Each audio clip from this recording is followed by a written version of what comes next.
মোটামুটি সব দলই কিন্তু একমত যে দ্বিকক্ষ বিশিষ্ট সংসদ তারা চায়।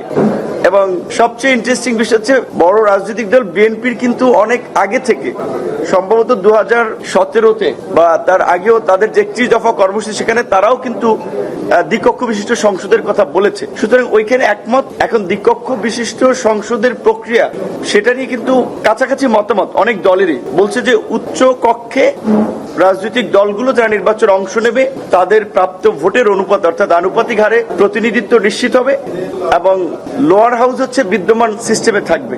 এখানে অনেক দল মোটামুটি একমত, এবং এই ইস্যুটি কিন্তু তিনবার এই ফরেন সার্ভিস একাডেমিতে আলোচনা হয়েছে।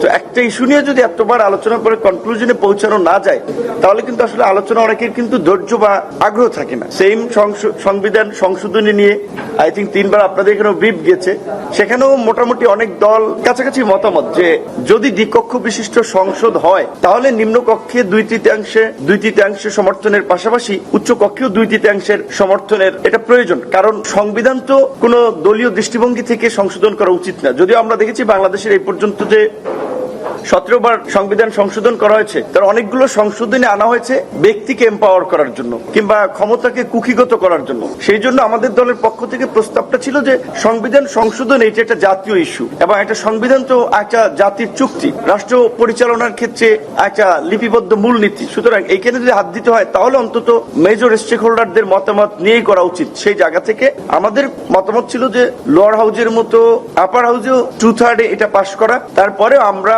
অভ্যন্তরীণ আলাপ আলোচনায় বুঝেছি কিংবা উপলব্ধি করেছি কোন দল চাচ্ছে যে সেখানে সিম্পল মেজরিটি হইলে তারা এগ্রি হতে পারে, যে জন্য আমাদের পজিশন চেঞ্জ করে আমরা আপনার সিম্পল মেজরিটিতে, যদি সংবিধানের মৌলিক কিছু অনুচ্ছেদ ছাড়া, যেমন এখানে আপনার প্রস্তাবনা চেঞ্জের ক্ষেত্রে কিংবা সংবিধানের 8, 48, 56 এবং 142 নম্বর এই রকমের অনুচ্ছেদগুলো সংশোধনের ক্ষেত্রে আমরা গণভোটের যে বিধান, যেটা কেয়ারটেকার গভর্নমেন্টের আপনার রায়ের সাথে আদালতেরও একটা ডিরেকশন আছে, এইটুকু পর্যন্ত আমরাও একমত হয়েছে যে এই জায়গায় গণভোটটা যেন রাখা হয়। আর আমরা বারবার যেই কথাটি বলেছি যে কমিশনের অভ্যন্তরীণ ভাবে যেটা আমরা বলি, এখানেও আপনাদের সহ দেশবাসীকে, কারণ সবাই তো চেয়ে আছে এখানে কি আলোচনা হচ্ছে, কি সিদ্ধান্ত আসছে, আমরা সকল দলকেই বলবো যে কোন প্রেক্ষাপটে আমরা আজকে আসলে ফরেন সার্ভিস একাডেমিতে পলিটিক্যাল পার্টিগুলো বসছি কিংবা জাতীয় ঐক্যমত্য কমিশন গঠন হয়েছে একটা গণ অভ্যুত্থান পরবর্তী পরিস্থিতিতে। সুতরাং সেখানে রাষ্ট্র কাঠামোর পরিবর্তন, এটা তো গণ অভ্যুত্থানের পূর্বেরই একটা ঘোষণা ছিল, এবং শাসনতান্ত্রিক ব্যবস্থা বা সরকার ব্যবস্থার পরিবর্তন,